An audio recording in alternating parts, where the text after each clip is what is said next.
With the unintended consequences of COVID-19, many of us are starting to fall apart at the seams just a tad.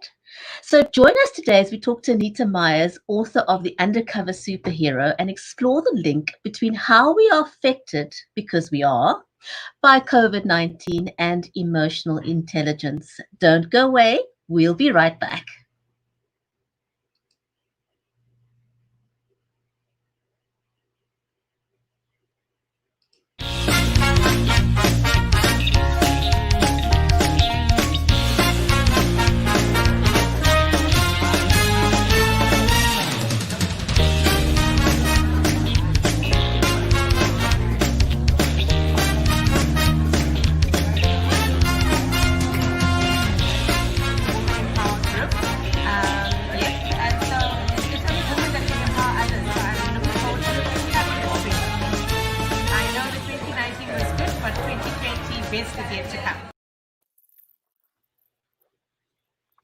If you're just joining us, welcome to the Cappuccino Club social TV channel. I'm your host, Bridgetti Banda from Cape Town in South Africa. So how are you coping with our new normal around COVID-19? For some, it's opened up amazing opportunities and innovations, and some have pivoted brilliantly. But for others, it's been a really hard and difficult time coping with the unintended consequences of COVID-19. But before we dive into our topic for the day and welcome our guests, let me welcome my co-host, Viola Manuel. Viola, how are you today? Good, Bridgetti. It's crazy. I had to actually go out today. Weird. Wow. I had to go to a meeting, a face-to-face meeting, and it was actually quite unnerving. I didn't enjoy it at all. And I mean, I love going out. So it was just, the mask and the stress of having to go out today was a bit hectic, but we survived it, and it's a whole different world for us now. So I'm very excited to speak to Anita. I just know that she's going to have so much to share with us. So hold on to your hats, folks. This one's going to be really good. Absolutely. I've heard many share that sentiment about the amount of stress that they feel about going out of their safety zone and having to meet people face to face. And so we're talking to Anita. She's an emotional intelligence strategist and author of The Undercover Superhero. So let's not waste any time and invite her on screen.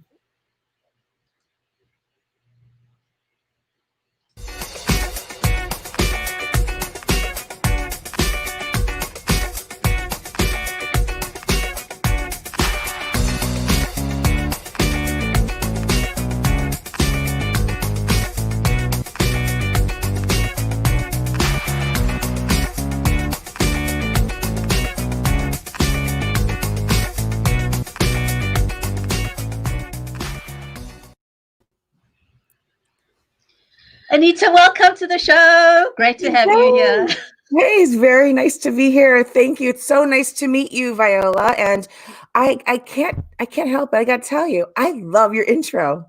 I know. It's just like everybody starts dancing and then we catch them. So just be very careful because, sometimes when we have you on the show, we just cut it halfway through to see you booging down and getting down with your bad self. And then we know where you are. So, great to have you on the show. Thank you so much for being just amazing ball of energy. And so we're so excited to have you here. Oh, well, thank you. I appreciate being here. And what a topic. I wonder how all the talk shows are feeling, today.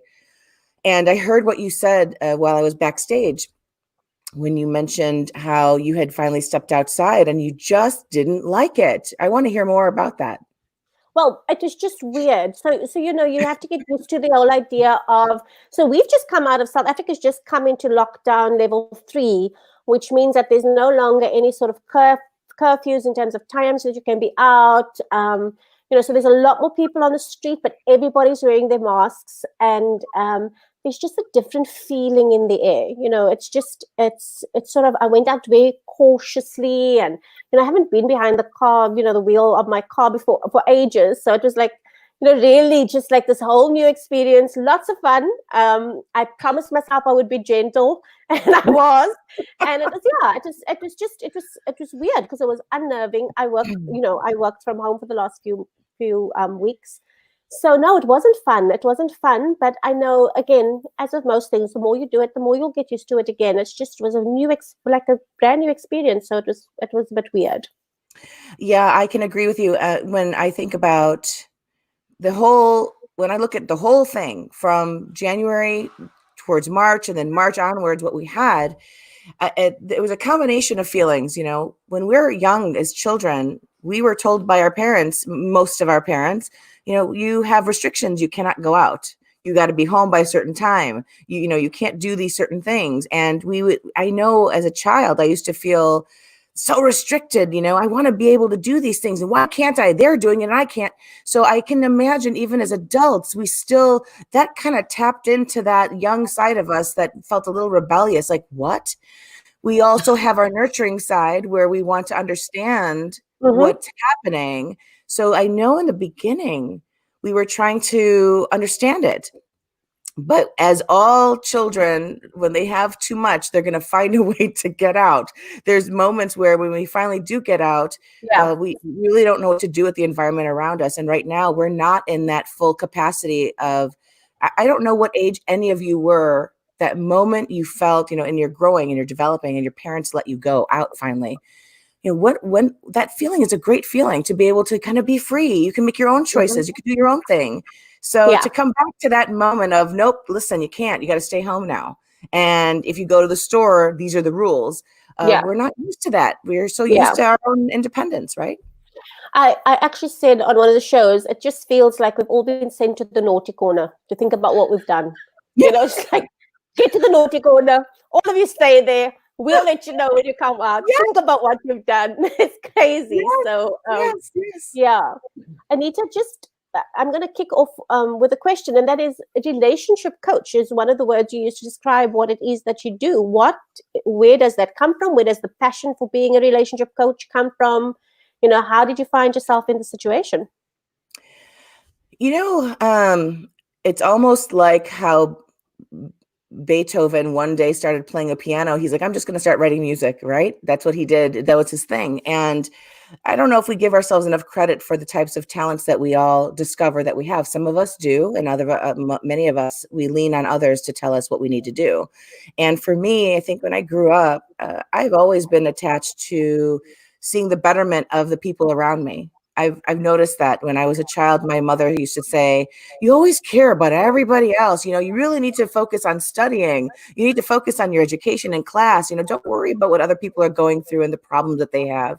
But my heart always wanted to see other hearts fulfilled. And there was no title for things like that I knew of as a child. But as I got older and I placed myself in the world that I think society would have wanted me in. My father wanted me in terms of business and sales and all the different types of jobs that I held. It didn't matter what the industry was. I still looked for helping others first.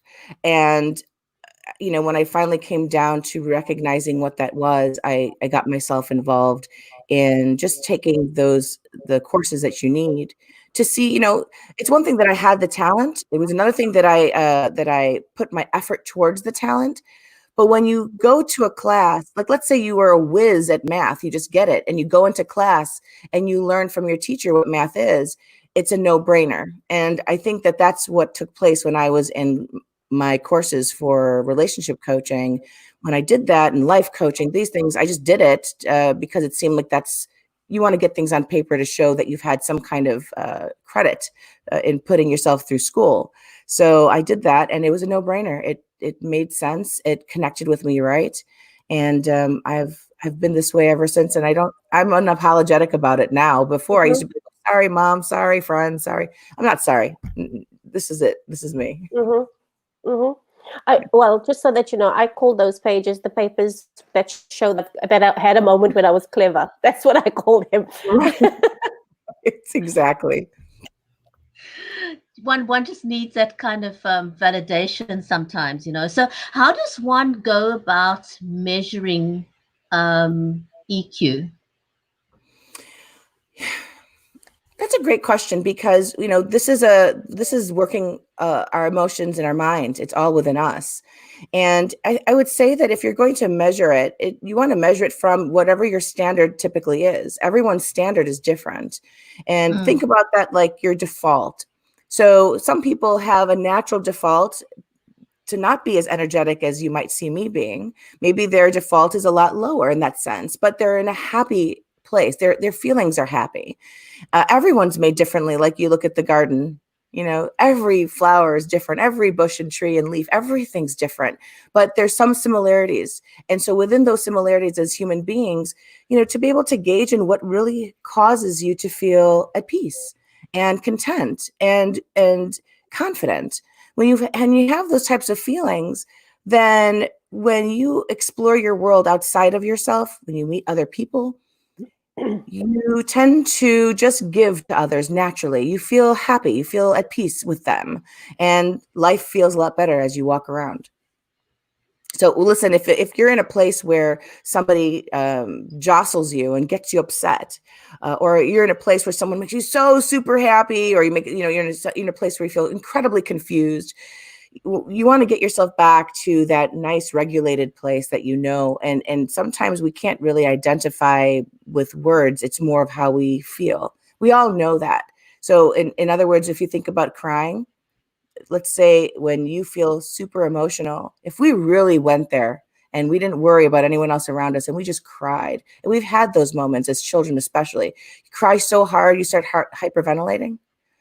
Your hyperventilation is your body's way of saving your life. If you look it up, you'll see that your body goes through this immediate rescue mission because you're so sad that you're losing your energy, you're losing your oxygen through your tears.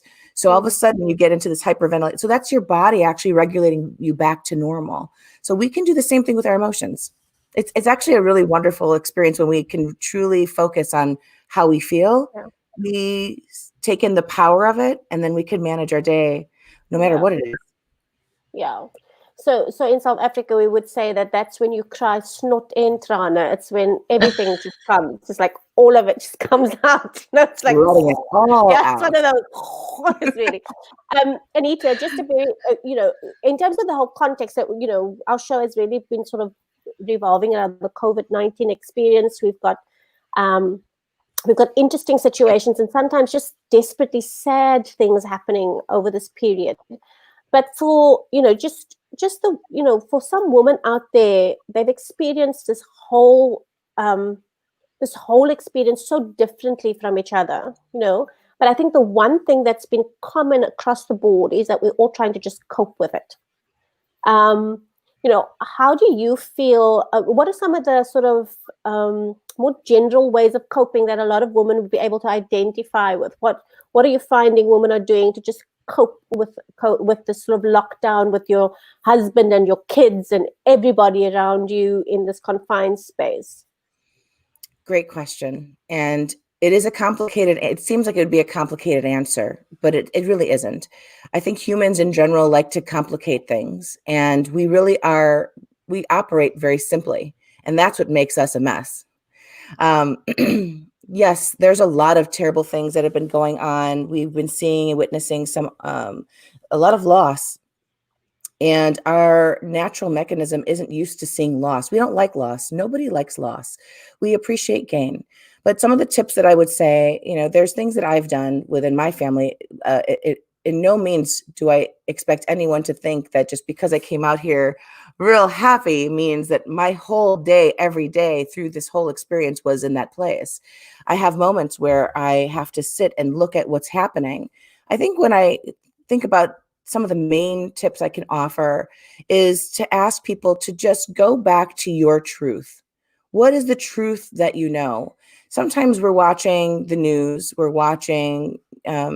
reading articles, we're talking amongst our friends, and everyone has opinions. And we don't always know that what we're hearing is actual truth. So you could seek the truth of what's going on the outside, but in the meantime, know who your truth is on the inside. The other thing I would say is that our perspective, we tend to really get soaked into it's almost like wanting to watch a train wreck. We're so used to watching, like going on social media. And when you're on social media, it becomes a habit because you've used it for very good, positive reasons. And all of a sudden, dun, dun, dun, there's these awful things that start happening and you can't help but watch it and learn more and learn more and learn more.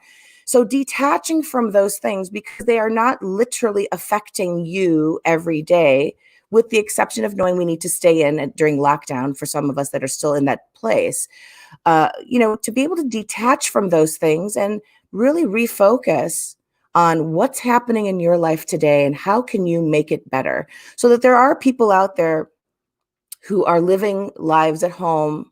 Their whole environment has changed. I tend to have different gauges in my mind that I look at it like a television set, and I just switch the channel. And I always have this channel that's called like the Indiana Jones channel for me. And I just switch it there when things get a little bit difficult, when you see the big boulder rolling. For me, I think it's, okay, this is the adventure. This is the adventure that I'm on. I'm going to take on this adventure and I'm going to get through it. And so when I look at that as an adventure, I tend to handle it so much better than gloom, doom, despair, and agony. And I think that when I look at everything else, for my situation, I look at myself, my health, my family, my world that I've already created. So if you are someone that, you are a wife, a mother, and you have your family, just turn all the attention back to what you've created and you work on that. This is your pause. This is temporary. And so the language that we speak, our inner dialogue, is going to be really important. Switch it off on the negative, unsettling things that really don't serve you. Look at the positive things that actually do serve you and really engage in that. That's basically what I would try to say. That makes perfect sense. It does. So Anita, if someone is watching the show right now or on the replay, so there's one thing dealing with the feelings of confinement and lockdown, and like you've been put in the naughty corner again, as Viola said earlier. But it's heaped on top of that is if you are an entrepreneur, you're a business owner, or you are the CEO of a large corporate, and your business has taken a nosedive. Like, say, for example, the tourism industry has worldwide, it's just taken a nosedive. So you're in the tourism industry, and all you see is just this deep hole in front of you. How can you develop the emotional intelligence to deal with a situation? Give us an example. There was a time in that individual's life that they were not in the industry and they had inspiration and it brought them to that industry. And they are probably around a ton of people that are in the industry going through the same situation. So what I would do is I would look for all of the inspiration that is still out there because I see how people are handling it. There are those that are taking it and they're done. They have reached their limit and they're not putting any more effort into what can be done. But then there are those that are, we'll call them thrill seekers, because in these moments, it's like carrying forward and looking for new things that they need to be doing in the meantime. So you have groups. Just think about how in the mental wellness industry, when there is someone that's going through a mental condition, that oftentimes, even if it's the parents whose child is going through something of a medical condition, that there are groups. You get involved in those groups, you build groups, and then you discuss with one another what can be done in the meantime. And then you start developing new ideas, new fresh ideas. How do we keep things going? Because we know it's temporary. And yes, of course, the loss is there. But what I don't want to see people doing is not recognizing the loss, mourning the moment, allowing those feelings to happen so you can shake those things off and start rebuilding on new concepts of even in the same industry, whether it's keeping people alive through what they can plan for when this is over. And in terms of money generation, that's a tough one. It is a tough one, but I know that with all things that we've had in our lives, there are ways that we can find that can help us generate. I've heard stories all the time where there's someone whose whole life fell apart, nothing worked. This is before quarantine, before COVID. There's a number of articles and stories that are told over the years of our lives, where we see people that have reached ground zero of anything. Their whole life falls apart. They lost their family, they lost their job, they had an illness, and all these things are taking place. And yet they still looked for ways to just manage the moment for what it was. And they climbed up one at a time, and they really soaked in life, which really made them value life so much more. So there is hope here. If we're living in dystopian times, that's a whole nother conversation we'll definitely save, where we'll probably put a little alcohol in our cup of coffee and we'll try and talk about it. But where we are right now is we're really coming out of the darkness of those things. And now, in my opinion, if we're going to look online, instead of looking at what awful news is coming on, let's look at what great things are coming out of it and let it inspire us to do something better for ourselves. I think that's great advice. It's I was listening to you and I was thinking about what it's like, that moment when you hold your baby in your arms for the first time. And you kind of think, oh my goodness, I am responsible for another human. This person is wholly 100% dependent on me. It's an overwhelming sense of responsibility, along with the excitement. And I guess one could possibly sort of try and look at it that way. You've got this overwhelming responsibility now feeding your family. And you've got to just literally now create a mindset where you can move forward and not just be stuck in that moment. That's correct. That's correct. If you think about this, in my world of emotional intelligence and training and strategizing, I love strategy. I'm a big fan of things like Mission Impossible. I think it's Mission Possible because it's an inside job. We can do it. I think of all the things that we see on television that are truly inspiring, whether it's superheroes or super agents, secret agents. These are people that offer a sense of inspiration. They go through a lot of hardship and they still come out where justice is served, where everything feels great and the mission is accomplished. And so when it comes to emotional intelligence, I'd like to leave what I would call the Fantastic Five, the skills that are necessary for us to really tap into. And we'll hear it and think nothing of it because it's such regular words. But if you take the time to truly focus on those things and you start managing those are powers that we have within ourselves. One is self-awareness, social skills, self-regulation, motivation, and empathy. And you can do a lookup and you'll see that it's available there for you. But these are 5 fantastic powers that we have. And I could take the time for each one, but in the end, my point is when you can regulate your emotions, when you can identify what you're feeling, and you can control that in a way where if we have negative feelings, how do we control it? How do we process through those experiences? When we're happy, when we're inspired, we have ways of regulating ourselves. And when we can do that, anything is possible. Everything is okay. We're able to, even going out into the world that I know, Viola, you're talking about, getting out there for the first time. And for many of us, you still have to wear a mask. You still have to keep your distance. People's personalities are very different. But I believe, at least where I'm coming from and the way that I like to engage my clients is, if you're wearing a mask, speak with your eyes. Be compassionate that everybody's in this experiencing this together, and not everybody has their emotions in check. But if we can work on that, we'll see that our life feels better, regardless if it's raining, regardless if we're in COVID, regardless of some of the atrocities that are happening around us. And we'll find ourselves helping each other out in a much better way. Wow. I was just sort of sitting and listening and thinking to myself, one of the things that superheroes also do is they always look great in spandex. So they do. So we must work hard on that. I know.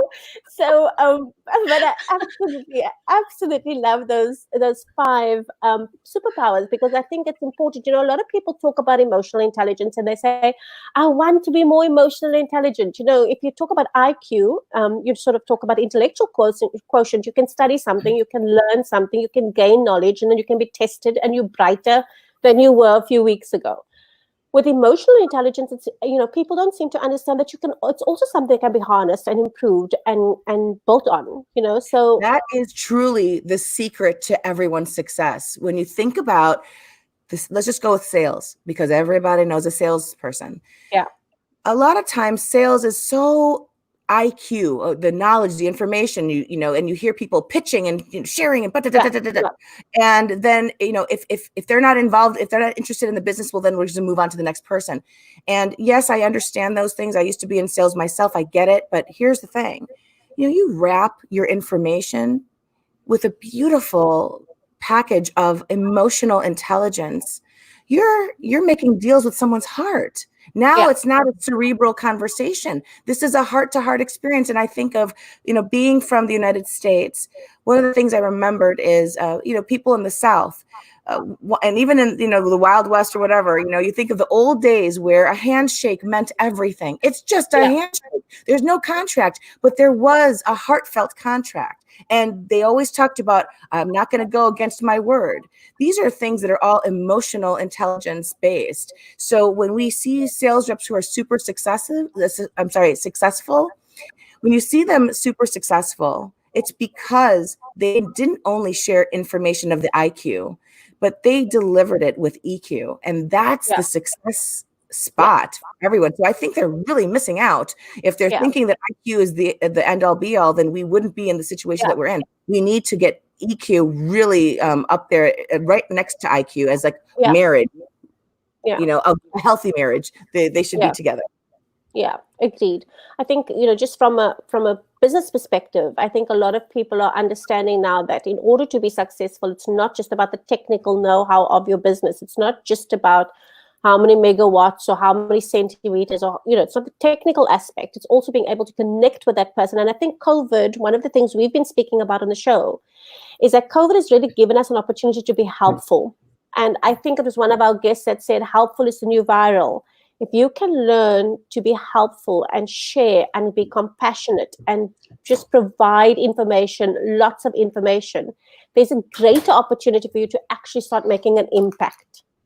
I think that was Todd Hartley that we interviewed a few days ago. Yeah. Correct. So I think it's really this push for emotional intelligence that says, I am able to have that level of self-awareness, that level, all those superpowers that you spoke about. I can actually harness that to enhance what it is that I offer. Yeah, when we start recognizing, and this is why I love what I do, I love sharing this and teaching this to people, because the way I see people when I meet with them, they all have these powers and they just aren't engaged in them. So when I help guide them to engaging in those, switching those lights on somewhere in their system and lighting up their mind to realize that there's so many places in their brain that they aren't even utilizing yet. Absolutely. Even the act of saying no, saying yes. There are ways of saying these things, and you suddenly gain the sense of confidence where you're pretty unapologetic about being a very loving person in this world. And I think that's the direction we want to see people going. Absolutely. And then we help each other and the world starts to feel a lot better. And I think we're on our way. We're on our way there. Absolutely. Absolutely. Yeah. So, when somebody, I'm sorry, I'm just your words are just sort of resonating with me. It's just like, it's really sitting well with me. It's stuff that we do know, it's right. We know it. We know it. It's just about the fact that sometimes you just need somebody to sort of package it and share it with you. And then you go, oh, that's quite, I recognize those things, Right. And it kind of goes back to the beginning when I was saying that, we are a complex species, but we really operate very simply. And if we just refocused on what we should be utilizing, we are, well, that's why I call my book Undercover Superheroes. We are undercover superheroes. We have so much power that all we need to do is let it out. And if we do it in the way that's really for love, which is what I believe our whole purpose here on this planet, no matter what it is you do in your life, you go after that beautiful thing called love, and you stay on that track, regardless of the instances that we see around us. We're going to see more and more power in a really good way. And I believe love wins, that's what it is. Absolutely. Anita, I didn't ask you before the show started, but have you got a copy of the book next to you? I always do. Here we go. Aha! Show us, show us. Can you see that? Yeah. So I'm standing in front of light, so it might be hard for you to see. There we go. There we See go. that?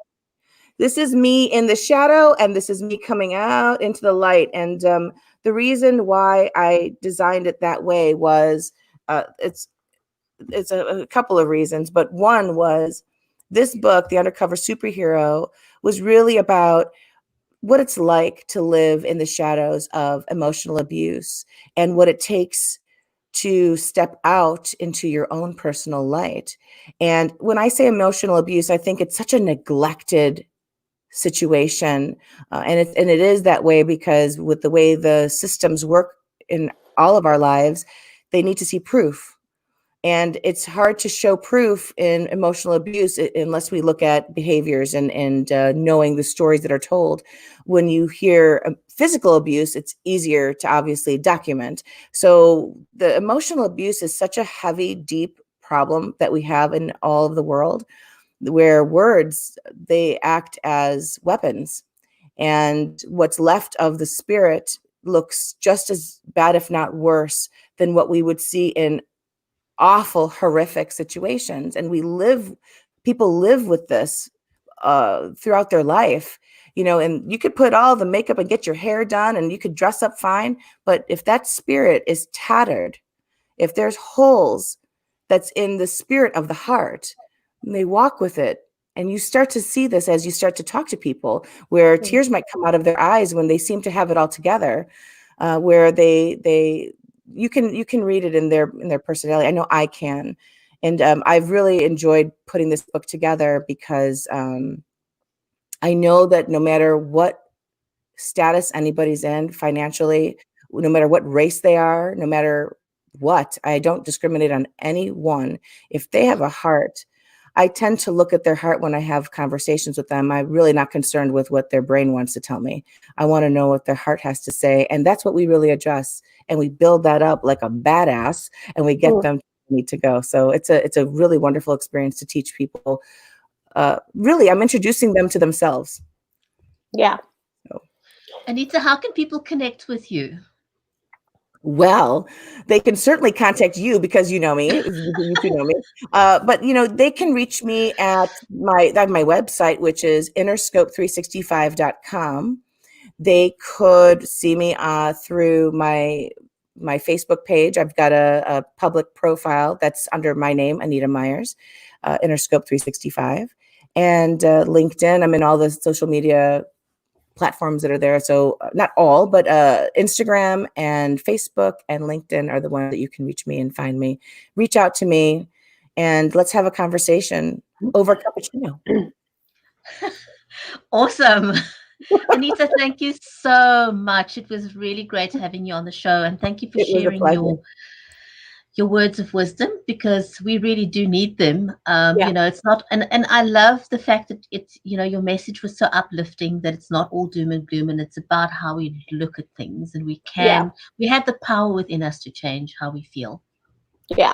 Even on days when you don't look great in spandex, you can survive, you can thrive. I can't wait to read your book. Right. I'm excited to read it. You can make sweatpants look sexy. You can always make sweatpants look sexy. I know. But I think the important thing is, thanks very much for being with us. I know that there's lots of women who are able to immediately identify with what you're talking about. They just every day is a struggle. Every day that they get through, they've survived. Every day that they get through, they deserve acknowledgement. And they will get to a point where they are able to move from surviving to thriving. And then they go and they pay it forward and they contribute to the next person's life. And I think that's really what you're doing. And I admire you for that. And that's great. Thank you, Anita, for being on the show. Thank you so much. It was a pleasure to be here. Thanks for joining us, everyone. So it's goodbye from Cape Town, and we'll see you back again tomorrow. Have a great day further. Bye-bye.